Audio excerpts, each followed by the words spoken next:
Almost యూనిఫామ్గానే వచ్చాయి చెక్కలన్నీ కూడా. ఇగోండి ఇవి రెండు ఇవి స్టోర్ చేసేసుకుంటాను. ఇవి మా నైబర్స్కి ఇస్తాను కొన్ని చెక్కలు. వాళ్ళు కూడా టేస్ట్ చూస్తారు కదా. ఆల్మోస్ట్ యూనిఫామ్గానే వచ్చాయి. ఈ చెక్కలు చాలా బాగా వచ్చాయండి. టేస్ట్ అయితే ఎలా చేయాలనేది ఈ వీడియోలో మొత్తం చెప్తాను, ఎక్కడ స్కిప్ చేయకుండా చూడండి. అండ్ ఈ చెక్కలన్నీ కూడా 144 చెక్కలండి. అసలు 144 ఎలా వచ్చాయా అనేది కూడా మీరు చూసేద్దరు కానీ వీడియోలో. మరి ఇంకెందుకు ఆలస్యం, లేట్ చేయకుండా వీడియోలోకి వెళ్ళిపోదాము.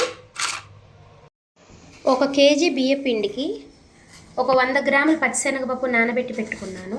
ఒక 50 గ్రాములు జీలకర్ర, 50 గ్రాముల అల్లం, ఒక 50 గ్రాములు పచ్చిమిర్చి, ఇలా కరివేపాకుని ఇలా క్రష్ చేసి పెట్టుకున్నాను. ఇది రాళ్ళ ఉప్పు అనమాట. తగినంత ఉప్పు తీసుకొని పెట్టుకున్నాను. ఇప్పుడు మనం ఏం చేయాలంటే ఫస్ట్ ఏంటంటే డిఫరెంట్ ప్రాసెస్ నేను చేసే దానిలో చూడండి.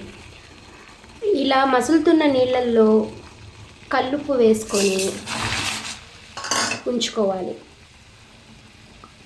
తర్వాత కట్టేసిన తర్వాత కొంచెం చల్లారిన తర్వాత ఈ అల్లం పచ్చిమిర్చి పేస్ట్ వేసుకొని ఇవన్నీ కూడా ఈ బియ్య పిండిలో కలుపుకొని పెట్టుకోవాలన్నమాట.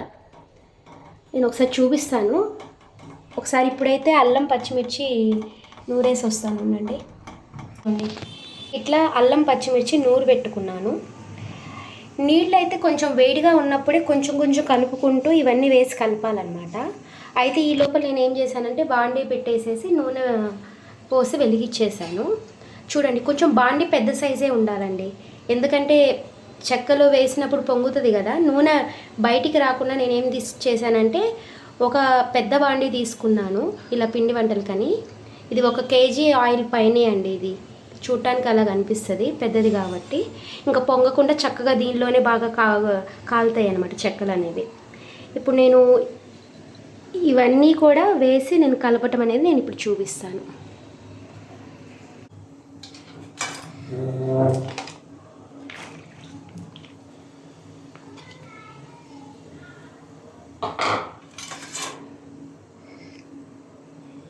ఇలా అల్లం పచ్చిమిర్చి పేస్ట్ ఇవన్నీ వేసుకొని ఫస్ట్ నీళ్లు కలపక ముందు ఇది బాగా మిక్స్ చేసుకున్నాం అనుకోండి, యూనిఫామ్గా ఉంటుంది పిండి అంతా.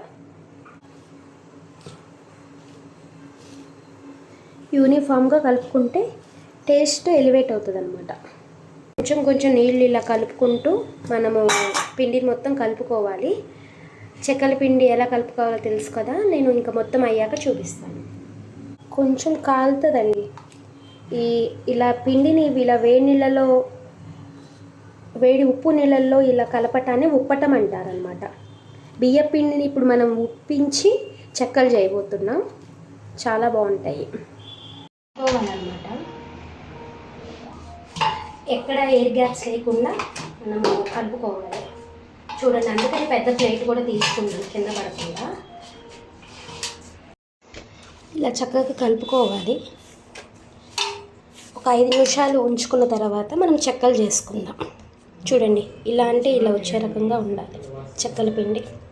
ఎక్కడ ఎయిర్ గ్యాప్స్ లేకుండా మంచిగా కలుపుకొని పెట్టుకోవాలి. ఒక 5 నిమిషాలు రెస్ట్ ఇచ్చుకోవాలి. నేను ఏం చేశాను, ఇట్లా పిండిని 4 పార్ట్స్గా చేసేసి ఒక పార్ట్నేమో ఇలా ఉండలుగా చేసేసాను అనమాట. ఇక్కడ ఏంటంటే ఇవన్నీ ఇంకా ఎక్కువ ఆరిపోకుండా మూత పెట్టేసుకుని అట్టి పెట్టుకుంటాము. 1 బై 1 తీసుకొని 4 వాయిల్గా వేసుకుంటాం అనమాట. ఇవి ఉండలు ఉన్నాయి కదండి, అన్నీ యూనిఫామ్గా చేసుకుంటే ఒకే రకంగా వస్తాయన్నమాట చెక్కలు. అసలు వంట అనేది కూడా ఒక కళేనండి. మనము ఇంకా వేరే వాటి మీద ఏం కాన్సన్ట్రేట్ చేయకుండా బాగా రావాలనే ఉద్దేశంతో యూనిఫామ్గా చేసామనుకోండి, వేరేది ఏది లేకుండా వేరే పని ఏం పెట్టుకోకుండా రిలాక్స్గా కూడా ఫీల్ అవుతాము. చూడండి, ఇదేం కవర్ అనుకున్నారు? పుస్తకాలు కట్టేస్తాం కదా ఆ కవర్ అనమాట. ఒకటి కొన్ని స్పేర్ పెట్టుకుంటే ఇలా చెక్కలు చేసుకునేటప్పుడు యూజ్ అవుతాయి. నేను చేత్తోనే చేస్తానండి. ఈ లోపలేమో మనకు నూనె కాగుతూ ఉంది. అండ్ చెక్కలు తీసిన తర్వాత నూనె ఏదైనా ఎక్స్ట్రా నూనె ఉంటే అది బయటకు వచ్చేసేసి చెక్కలు ఆరటానికి ఇలా అరేంజ్ చేసి పెట్టుకున్నాను అనమాట. ఇదంతా రెడీ చేసుకుని 1 బై 1 చేసుకుంటే చాలా బాగుంటుంది అన్నమాట. మనం చేసే పని కూడా చాలా హ్యాపీగా అనిపిస్తుంది. ఫస్ట్ నేను ఇట్లా నూనె కొంచెం నూనె చేసుకొని ఇట్లా చేత్తో చూడండి ఇలా ఒత్తుకుంటాను అనమాట. ఇంకా మిగతావి కూడా అన్నీ చేసి చూపిస్తాను. ఇలా చుట్టూ కూడా చేసుకుంటే మనకి ఆ పచ్చిశనగపప్పు ఉంటుంది కదండి, అవి కూడా కొంచెం బాగా కాలటానికి మనం మొత్తం యూనిఫామ్గా ఇలా చేసుకున్నాము అంటే చెక్కలు అనేవి బాగా వస్తాయి. అన్నీ చేసి ఒకసారి చూపిస్తాను. చూడండి ఇలా చేసేసాను. మొత్తం 12గా వేసుకుంటాను అనమాట. బాగానే వచ్చాయి అనిపిస్తుంది. కొంచెం ఈసారి పెద్ద చెక్కలే చేశానండి. బాండీ కూడా వెడల్పుగా ఉంటుంది కదా, బాగా కాలుతాయిలే అని. చూడండి ఇంకోసారి వస్తాయన్నమాట. ఇట్లా మనము వాయిల వారీగా మనం వేసుకుంటే ఎక్కడ పిండి అనేది ఆరిపోకుండా అన్నీ ఒకే రకంగా వస్తాయన్నమాట. ఇప్పుడు నేను ఇది ఇంకా బాండీలో వేసేసేయాలి. కాలిన తర్వాత చూపిస్తానండి. చూడండి ఎంత బాగా వచ్చాయో చెక్కలు. ఎక్కడ ఒక్కటి కూడా విడిపోకుండా బాగా వచ్చాయండి చెక్కలు. మనము ఫస్ట్ పిండి కలుపుకునేటప్పుడు వేడి నీళ్ళు కలిపి కలుపుకున్నాం కదా, సో అందుకని పిండి అనేది బాగా బైండ్ అయి ఉంటుంది. అందుకని చెక్కలు ఏం విడిపోకుండా ఇలా వస్తాయన్నమాట. అంతేకాదు వేడి నీళ్ళు పోస్తాం కదా, సగము ఉడికిపోతుంది అన్నమాట బియ్యపిండి అనేది. ఉడికిన బియ్యపిండి చెక్కల్లా అనుకోవచ్చు మనం. అందుకని టేస్ట్ కూడా చాలా డిఫరెంట్గా ఉంటుంది వేరే వాటితో కంపేర్ చేస్తే. అండ్ చాలా బాగుంటాయి అన్నమాట మామూలు చెక్కల కన్నా ఇలా ఉప్పిచ్చిన చెక్కలు. ఈ కాలుతూ ఉండే లోపల నేను ఏం చేస్తానంటే మళ్ళీ ఒకసారి చెక్కలన్నీ ఒత్తేసి పెట్టుకుంటాను. మీడియం ఫ్లేమ్ మీద మనం ఇలా కాల్చుకోవాలన్నమాట. చూడండి ఇది థర్డ్ వాయ్ అనమాట. ఒకటేమో తీసాను చూడండి, ఒకటేమో కాలుతూ ఉంది, ఒకటేమో ఇలా చెక్కలు చేసేసి పెట్టేసుకున్నాను. యూనిఫామ్గానే వస్తున్నాయి కదా. చూడండి ఇలా పచ్చిశనగపప్పు నలిగిపోకుండా అట్ ద సేమ్ టైం చెక్కేమో పలుచగా వచ్చేలాగా మనం చేత్తో చేసుకుంటేనే బాగా వస్తాయి అన్నమాట. కరివేపాకు కూడా మంచి టేస్ట్ వస్తుంది. ఇలా చేయటం మా అమ్మ నేర్పించిందండి. మాది తెనాలి, సో తెనాలిలో వంటలు మామూలుగా ఉండవు. మీరు కూడా ఈ రెసిపీ ఒకసారి ట్రై చేసి ఎలా వచ్చిందో చెప్పండి. చూడండి ఆల్రెడీ 2 ఉండలు అయిపోయాయి అన్నమాట. ఇవి కూడా యూనిఫామ్గానే కలిపినట్లున్నాను కదా, సపరేట్ చేసినట్లున్నాను. సో ఇదండి చేసే ప్రొసీజరు. మా అమ్మమ్మ అయితే అసలు ఈ పిండి ఎవరిని చూడనివ్వదన్నమాట. పెద్దవాళ్ళు అంతే కదండి, మనం చేసే పని ఎవరికి కనపడకూడదు అంటారు. కానీ ఇప్పుడు సోషల్ మీడియా వచ్చిన తర్వాత రివర్స్ అయిపోయిందనమాట. ఎస్పెషల్లీ పిండి వంటలు అయితే చేసేటప్పుడు ఎవరిని చూడనిచ్చేవాళ్ళు కాదు. యూనిఫామ్గా కాల్చడం కూడా ఒక పెద్ద టాస్కేనండి.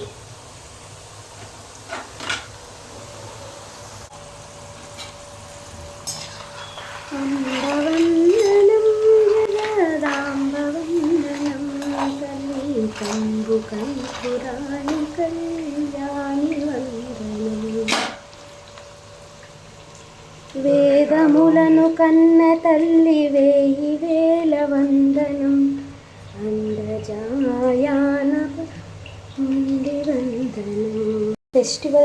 దసరా ఫెస్టివల్ అయితే బాగా జరిగిందండి. వినాయక చవితి 11 డేస్ చేసుకున్నాము.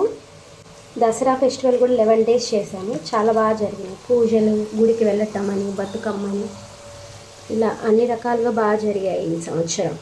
వినాయక చవితి కానీ దసరా కానీ. హాలిడేస్ లాస్ట్ రోజు చేస్తున్నాను అన్నమాట ఇవాళ. ఇంకా ఎన్ని ముద్దలు ఉన్నాయి? ఇంకొక ముద్దే ఉందండి. ఈ వీడియోలో రన్నింగ్ కామెంటరీ కూడా బాగానే ఉన్నట్లుంది కదా. సో మనసు పెట్టి చేస్తున్న వీడియో అండ్ చెక్కలు. చూద్దాం చెక్కలు ఎలా ఉంటాయో, వ్యూస్ ఎలా ఉంటాయో. వాయికి మధ్య ఇట్లా కాసేపు ఉంచాలండి, నూనె కాగాలి. మీరు విషయం గమనించారా? ఎక్కువ నూనె సేమ్ ఫస్ట్ ఎంత పోసామో అంతే ఉంది, ఎక్కువ నూనె కూడా పీల్చలేదు.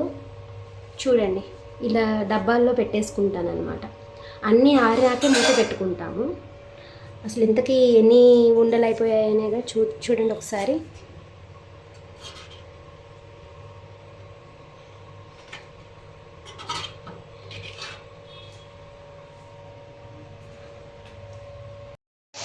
ఆల్మోస్ట్ ఎండింగ్కి వచ్చేసామండి. చూద్దాం అసలు ఇంకా ఎన్ని ఆయిల్ అవుతాయి అనేది. 12:30కి అట్లా స్టార్ట్ చేశాను. చూద్దాం ఇప్పుడు టైం ఎంత అయిందో. వంటింట్లోనే ఉంటుందండి క్లాక్ కూడా, వంటింట్లో కూడా ఒకటి ఉంటుంది అనమాట 2:30. సో ఒక 10 minutes అయిపోవచ్చు. ఇంకా ఎన్ని ఆయిల్ పడతాయో చూద్దాం. ఎగ్జాక్ట్గా 12 ఉన్నాయి. ఓ అంటే ఇప్పుడు అసలు మనం మొత్తం 4 ముద్దలు చేసాం కదా, ఒక్కొక్క ముద్ద 3 వాయిల్ వచ్చింది. 3 వాయిల్ అంటే 3 12 36 36 4 ముద్దలు చేసాం కాబట్టి, 4 ముద్దలు చేసాం కాబట్టి 4 × 36 144. 144 చెక్కలు చేసాం. మళ్ళీ యూనిఫామ్గా అనుకోకుండా కరెక్ట్గా వచ్చాయి కదా. 144 144 అంటే 12 స్క్వేర్ కదా. చూడండి 12 చెక్కలు చేశాను ఒక్కొక్కసారి. అలా 12 టైమ్స్ చేశాను అనమాట. అయితే ఇప్పుడు నేను 12 స్క్వేర్ చెక్కలు ఇవి. అయితే సూపర్, చాలా యూనిఫామ్గా అనిపిస్తుంది ఈ వీడియో అంతా, నా వంట అంతా కదా ఈసారి. వావ్, ఎగ్జాక్ట్గా అసలు కొలిచినట్లే వచ్చింది. 12 చెక్కలు 12 సార్లు వేసాను అనమాట. వావ్, నైస్నా. 2:30 అయింది. అమ్మయ్య, లాస్ట్ వారిని అడుగుతాను ఉండండి, నేను ఎలా వేస్తున్నాను అనేది కూడా చూపిస్తాను.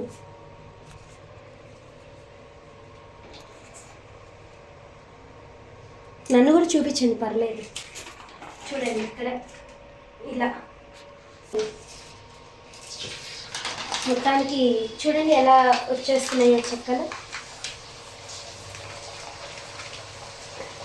లాస్ట్ 2 hours పట్టింది. మొత్తము వీడియో మొత్తం ఎంగేజింగ్గా ఉండాలని ఇలా మాట్లాడుతూ చేశాను. I hope you like the video నచ్చితే మాత్రం కంపల్సరీగా షేర్ చేయండి, లైక్ చేయండి. అంతే అండి. చూడండి ఇలా చిన్న చిన్న కంటైనర్స్లో పెట్టుకున్నాం అనుకోండి, మూత వీలుగా తీసుకునే డబ్బాల్లో పిల్లలు తీసుకునేటప్పుడు కూడా వీలుగా ఉంటుంది. అండ్ చెక్కలు కూడా తింటారు, వాళ్ళు ఎంజాయ్ చేస్తారు. That's all for today. Thanks for watching the video.